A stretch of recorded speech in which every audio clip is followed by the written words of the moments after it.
Ken, will you introduce this? I don't know her last name. Manuela Osoino is the new Osorno. Welcome to her.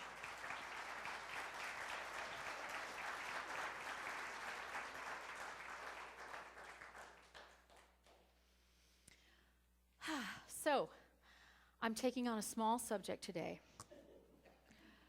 Why am I here? A question maybe a couple of people in the history of time have asked themselves, why am I here? What is my purpose? What is my purpose? I've been praying on this in a very concentrated way for about 2.5 years. And one of the answers that I get, that I've heard a lot from people and that I really like, is I'm here to give and receive love. I'm here to give and receive love. That's a really good answer. That covers pretty much everything. But why me? Why do I need to? What am I here? What kind of love am I here to give and receive? Why me in particular? Why my personality, my ego, my individuality? Why am I here?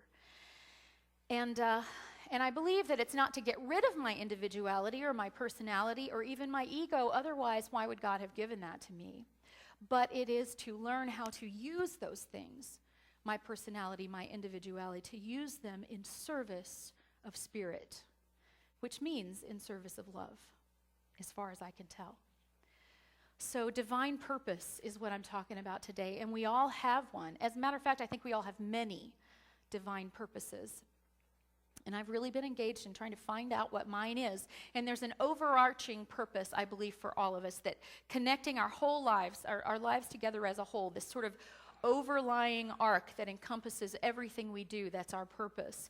But I also believe we have our daily purpose, letting the day unfold, being present to it, being kind to ourselves and others, and using our daily purpose, our daily doing of God's will, to contribute to our overarching purpose in life, whatever that is. And that life purpose is connected to dreams. We talk a lot in Unity about dreaming, about allowing ourselves to dream. And I'm talking about me today, obviously, but I'm also talking about you. I think most of us want to know what our purpose is. You know, what is my purpose? And if you are young and you don't know what that is yet and you're exploring, then this is a good talk for you. Or if you are like me in the middle of life and trying to redefine and rediscover what my purpose is now versus what it was 20 years ago. Or even if you're retirement age, and so much of your purpose for the last maybe 40 or 50 years has been being at work 8 hours a day and doing the best you can there, to be in a place where, how do I fill my time with purpose? What is my purpose now? So hopefully it can be helpful to people in all stages of life. I want to do God's will. I pray that every day. I want to do your will. Help me to do your will. Now, has that ever made you nervous to say that? Because, you know, in society, a lot of times when people say God's will, it's always connected to some horrible catastrophe that's just happened. Oh, your house burned down. Well, that was God's will. You know, or, you know, your best friend dies too young. Must have been God's will. A hurricane wipes out a whole city. God's will again. And what I like to remember and what I want to propose to you to remember on a daily basis is the sun came up this morning because that was God's will. You went to bed last night and you did not probably tell yourself to keep breathing all night long. You did not stay awake and remind yourself to keep breathing, and yet you woke up this morning having received all the breath that you needed to continue to sustain your very complex body and life. And that is God's will. You did it. You did God's will last night. Here you are. And this phrase was introduced to me by a friend with whom I'm in a spiritual study group a few months ago, and it kind of made me uncomfortable at first, but then I've just been really working with it. She said, God's will is your heart's desire. And your heart's desire is God's will. Why don't you say that with me? Just say that with an I am statement. God's will is my heart's desire. Say that. God's will is my heart's desire. And then say the opposite. My heart's desire is God's will. My heart's desire is God's will. I really have come to believe this, that there is a longing within you. There is something within you that was put there by the divine. And when you find what that is and you follow it to the best of your ability, it will give your life meaning in every moment. It will allow you to use your gifts, not just the obvious ones, but all of your gifts, and sometimes in very unexpected ways. It will help you find gifts you didn't know you had. And it will always, I believe, serve others, while also being the very best thing you could do for yourself. It is always, and it's always about what I am here to do, not about what someone else is going to let me do. Does that make sense? So if my heart's desire is I want to be famous, I don't have control over that, right? The media has control over that, the whatever, there's lots of things outside myself that have control over that. But if I say I have a gift and I want to use it and I will use it in service, then if you're meant to become famous, you will. But famous is not a heart's desire. The actual using of the gift, the process, I believe, is the heart's desire. So our task is to find out what is our heart's desire. And I think most of us don't know. I know I certainly did not. And part of that is I was raised in a family and in such a way where I just really got the message early on, don't want anything because you're not going to get it anyway. And I think that I'm not alone in that. And so I have always just sort of, whatever shows up, gone, okay, I'll do that, and I'll make the best of it. And I think that actually has served me fairly well, because I've always known that I needed to use my gifts in whatever I was doing. But when I really sat down and said, what is my heart's desire? Okay, what I've been doing the last few years isn't working for me anymore. So what is my heart's desire? And what has to happen is that you have to get quiet. What I've learned, I have to get quiet. Those of you who know me know that quiet is not my best thing. Talking is my best thing, probably. Quiet is not my best thing, but I have to do that, and I have to do it over and over again. I can't get quiet just once. And I have to continually ask the question, reveal to me my heart's desire. Reveal to me my heart's desire. And if I then shut up and listen to the answer, it is revealed to me. I also believe our heart's desire changes over the course of our lifetime. And that doesn't mean it's a betrayal of your younger self. I had this dream when I was 20 and I'm not living it now, so I've betrayed myself. No, we grow, we change. You're not your younger self anymore. You've discovered more about your gifts, and you've discovered more about what brings you joy. So when I earnestly seek, when I get up in the morning and I surrender to God's will and trust that I can be in my joy and that I will use my gifts and that my intention is to serve with my gifts, then I am doing God's will. We are, at our core, the very substance of God. I believe this with everything in me. So if we take the time and effort to reach and understand our core, then how could it be otherwise than that what's deepest within you is God's will for you? Your heart's desire is God's will. Your heart's desire is your higher purpose. And some of the things that stand in our way are these external expectations, the things we get when we're children, when our parents say, you shouldn't do that, you can't do that. The messages we get from society, only rich people do that, only white people do that, only skinny people do that, only whatever. We get these messages and we take them in. In my case, I know that I got a lot of abuse from the religion that I grew up in, which, had a lot of don'ts and not very many do's. And then there are also the internal ways that we stand in front of our heart's desire.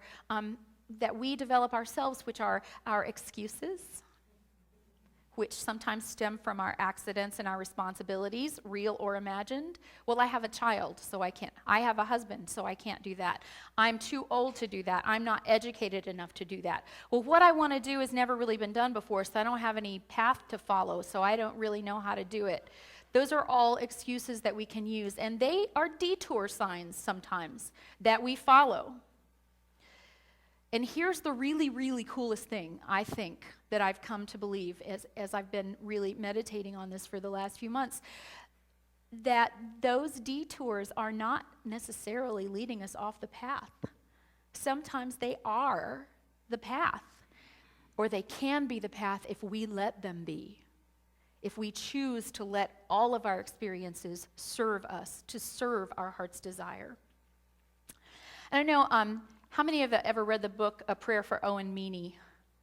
Anybody? It's a John Irving book. It's a great book, and I won't go into it, but there's a scene that happens all through the book. It's a very long book where these two friends are practicing this basketball move, and neither of them knows, it's like they're obsessed with getting it just right, and every time they're around a court, and sometimes even when they're not, they practice the move without even having a ball or a net, and they practice this move over and over again, and toward the end of the book, there comes a time when they're able to save a bunch of people by getting a bomb out of a high window that no one can reach. And because they've practiced this move of lifting each other and throwing, they do that. And I think sometimes life is very much like that. That's a very dramatic illustration of that. But I believe that sometimes God is handing us pieces to a jigsaw puzzle, on a daily basis, as we go through our lives, as we go through our work, as we go through our families, and we're like, okay, what is that? That didn't look like anything to me. There's no pattern. It's just a bunch of colors. Is your dog calling you?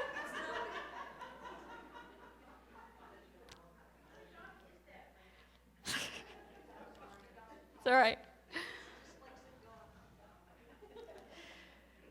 So sometimes we're being handed pieces to a jigsaw puzzle, and it can take a really long time. Open a box of a jigsaw puzzle and take out a piece at a time, and without looking at the box, and see how long it takes you to know what it's even a picture of.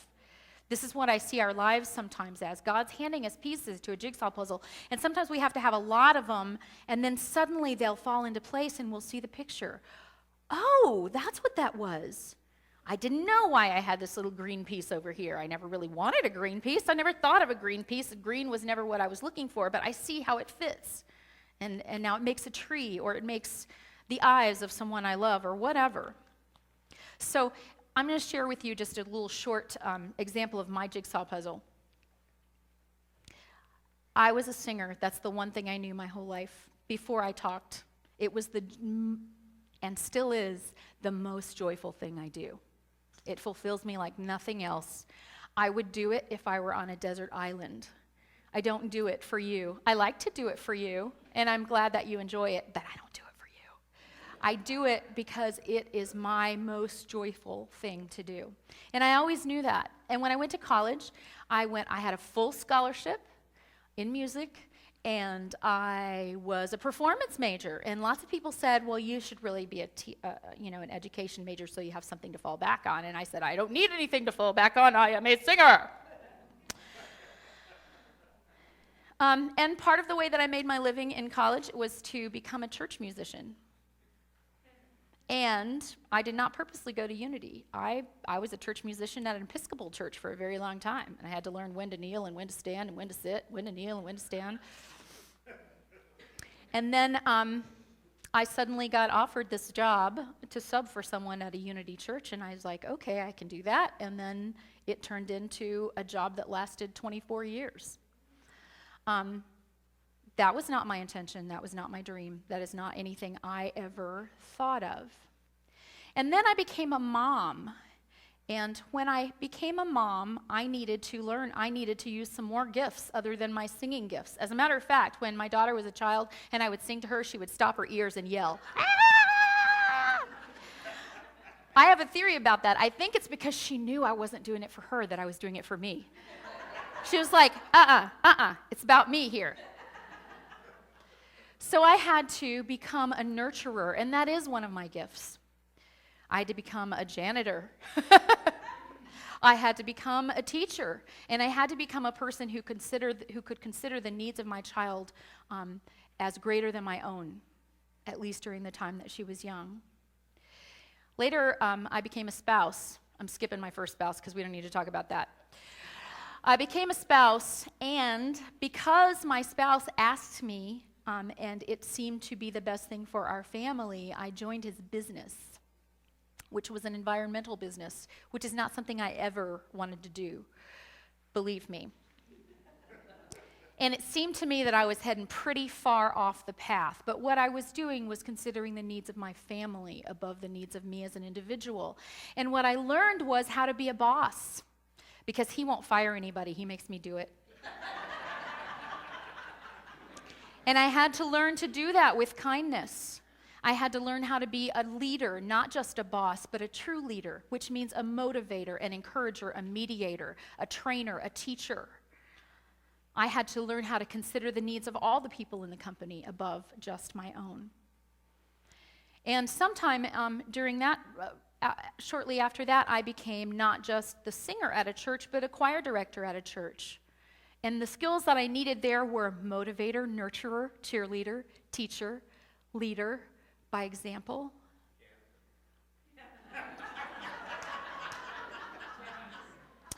Mediator, and I had to learn how to trust my instincts. And being a choir director called from me because I knew that as singing was a spiritual experience for me, that I had to make that a spiritual experience for the people that I was leading. And so that brought me into pastoral care. It brought me into prayer. My choir became a prayer group. We supported each other. We visited each other in the hospital. And the rest of the church used to, if they had something going on, they'd say, "Can we please get on the choir list? Because y'all are really good prayers." And I had to consider the needs of an even larger group above my own. And my responsibilities to the choir were beautiful and lovely, but at the same time, I understood that our responsibility was to the larger congregation, that we were there, we were having a good time with each other and doing all kinds of spiritual work, but we were there to serve the larger group. The business was growing. I had to go to trade shows and conferences. Now, as much as I like to talk, I really like to talk to people I already know. It is very hard, and I've learned how to fake it, but I am actually very shy, and it's very difficult for me to speak to people I don't know. It takes me a long time. And now I'm standing in a booth at a trade show 8 hours a day, talking to everybody that comes by, trying to get them in our booth. This was not something that I enjoyed doing. And I was attending all these conferences, and I don't know exactly how this happened, but I ended up being a speaker. I think the way it happened is Bob went up to the people leading the conferences and said, "My wife's a really great speaker, you should have her speak." And so I had to learn how to do that. And I started speaking at these conferences on the business that I had become educated in of necessity and not because I wanted to. And then I became the national education director for our company as it became very large. I had to learn how to use PowerPoint. I had to speak in public to all kinds of audiences, large and small, sometimes thousands of people, sometimes 20 people. And I had to speak in front of audiences that were male, when I was a female in a male-dominated industry, and I had to speak in front of audiences that were older than me, who were going, "What is this young whippersnapper doing?" And I had to develop confidence in what I knew, regardless of how it might be received. And then in the church, I became a music director. So now I'm supervising and considering the needs of about 100 people at one time I had in my music department. And a lot of them were male, and a lot of them were older than me, and I had to really develop the confidence that I knew what I was talking about, and I could speak from that place of knowing. Not too long after that, I was asked to be on the music ministry team for Unity Worldwide Ministries, which means that now I'm putting on conferences. I would never have had a reason to go to a conference or know what one looked like if I hadn't been going to the National Air Duct Cleaners Association and the Restoration Industry Association conferences and speaking at them and being on committees and helping to organize them. So here I am. They asked me, can I be on this team? We're doing conferences. Can you be on this committee? Like, oh, okay, I can do that. And I get to do it about music. Isn't that cool? So I knew how to do that. And what did that draw from me? Well, the teaching, the leading, all of those things that I had developed. I had to use PowerPoint. I had to use my public speaking. I had to use my motivating and my supporting. I became a mentor, a counselor, again, a mediator, and was considering the needs of hundreds of people that come to our conferences and that don't come to the conferences, but that draw upon the team for resources every day of the year, that call us, that email us, that depend on us to provide resources. And then there came a time when I had to leave my music directorship at the church I loved because there were things that were happening that were not in alignment with my beliefs. And I felt that I would be out of integrity by staying, even though I loved my job. But I had the confidence to do that, to stay in my integrity. And that was the hardest thing I ever did. It truly was. But I did stay in my integrity. And then I was offered a new director job. And at this one, I just kind of went, could I speak sometime? Always wanted to do that. Never was going to do it at the other place.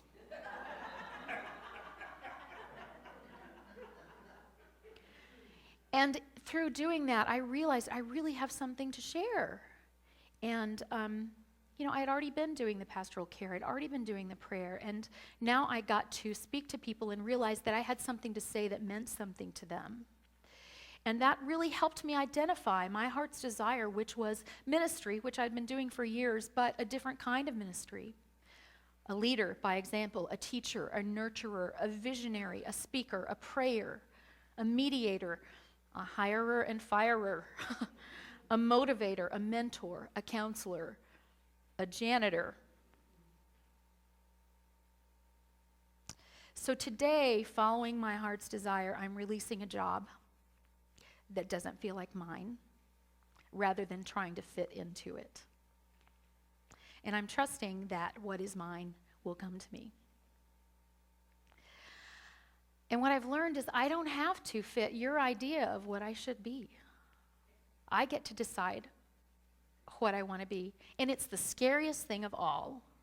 It's the scariest thing of all, because I got really good as the child of an alcoholic, I got really good at figuring out what people wanted from me and then giving it to them.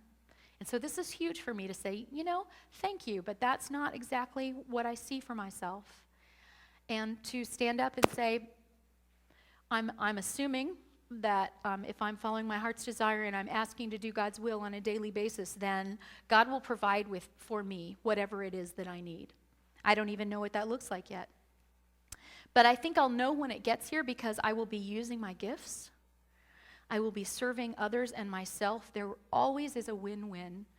If you're ever doing anything where somebody has to lose in order for you to win, then that is not God's will, I believe. There always is a win-win. And there's a certain comfort and ease, I believe. Not that we don't have to work hard, and I'm always willing to work hard, but sometimes we bang our heads on a closed door for a really long time, when what we need to do is take a step back and see that there are open doors all around us, and that maybe that closed door is closed because it's not our door. It's somebody else's door.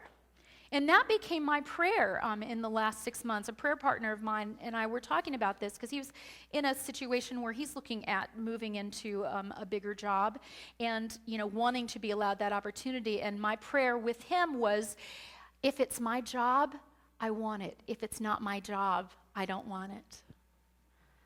What a beautiful prayer. Because if it's my job, God will give it to me. And if it's not my job, I don't want to struggle to try to take it.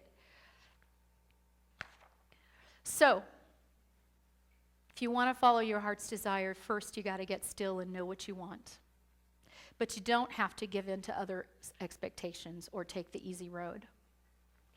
You have to have the courage to step forward, but you don't have to stare at a closed door or beat your head against it.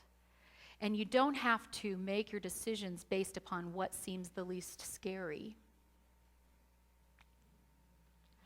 That's a hard one. And do know that you're going to get to use everything you've learned. So there is no point in blaming yourself for wasted time. Oh, all those times I spent at that environmental company when I could have been what? I don't know. I see how that every single thing I've done has been contributing to my heart's desire. It's either doing God's will or it's preparing me to take the next step in doing God's will. And I believe, and the reason I know I'm talking about me here, but it's because you are exactly the same. Everything you have ever done, if you choose to use it in that way, prepares you for your next thing to do. So ask for help. I say do ask for help. It's always good to reach out and say, here's what I want. I'm not sure how to do it. But don't follow external directives. Listen and trust yourself. Listen to those whom you honestly know have your best interests at heart. But don't waste your time gathering opinions from everybody and trying to figure out, okay, well, 70% say I should do this, and, that doesn't work very well. And don't listen to your naysayers. I do think it is important sometimes to listen to the world. If you say, I think this is my gift, and you do it over and over and over again, and the world closes a door in your face every time, I'm here to suggest possibly that's not your gift. Get back in the silence and listen again. Because you have gifts, and they're wonderful, and if you waste your time coveting someone else's gift instead of cultivating your own, you will have lost something. So all of this is contingent upon staying in touch with the God within. God, I want to do your will. Teach me. Teach me how to do your will. Show me the way. Help me to know. And then shut up and listen. So keeping checking in with God and self, and not constantly second-guessing ourselves. So I say take courage. You won't always see the whole picture, Ken. Be sure enough that the next step is the right one to take. Just the next step. You don't have to see the whole picture. Know that the next step is the right one, and more will be revealed as time goes on. And I'm going to sing a song that I just finished writing along with my friends Sue Riley and Sloan Wainwright that seems to just really work for this. It's called Learn How to Fly, and Ken has graciously learned it in the last 2 days.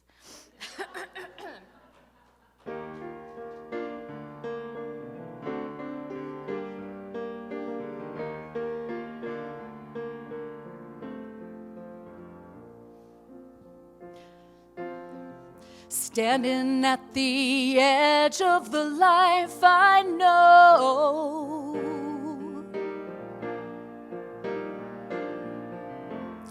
afraid to step forward, can't see what's below.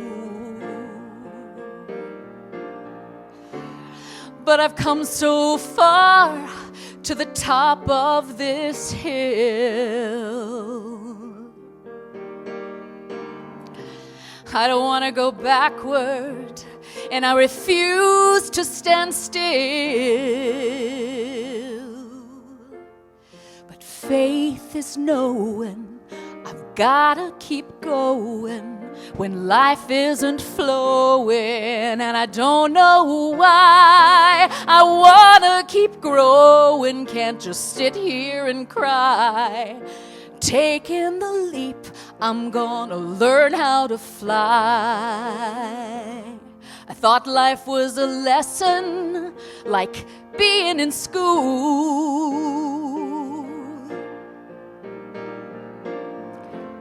I figured I'd be safe if I just played by the rules. But in the blink of an eye, the whole world can change.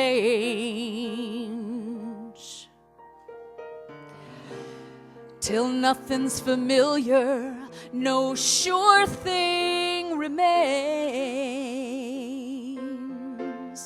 But faith is knowing I'm gonna keep going